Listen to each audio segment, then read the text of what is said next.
Présenter du Michel Tremblay au théâtre, c'est s'attaquer à un monument du théâtre québécois. Mais quand, en plus, on décide de transformer une de ses pièces en théâtre musical, c'est non seulement un pari risqué, mais c'est aussi un travail titanesque. Heureusement, le metteur en scène René-Richard Cyr et l'auteur-compositeur Daniel Bélanger nous ont déjà démontré leur talent en la matière, eux qui ont remporté un succès international avec leur adaptation Belle-Sœur.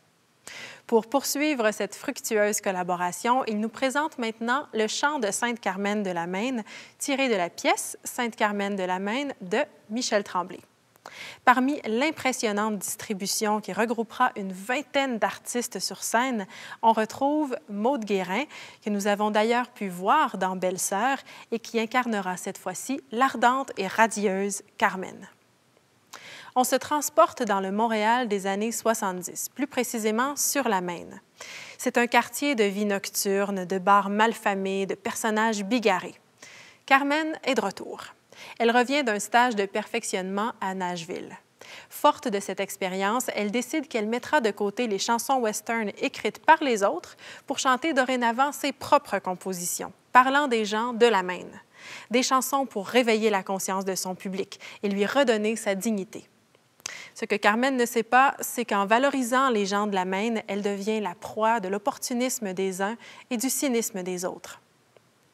Michel Tremblay a écrit Sainte-Carmen de la Maine en 1976. Il s'agit de sa 11e pièce de théâtre. Dans ce texte, Tremblay désire tendre un miroir au public québécois pour lui montrer sa beauté, sa force et l'inviter à prendre la parole. Tremblay est reconnu comme un grand défenseur de la culture populaire québécoise. Par sa plume, il donne la parole aux gens du peuple, mais aussi aux marginaux. Ce sont eux les héros. On sent qu'il les met en scène avec beaucoup d'amour et de compassion, sans les juger.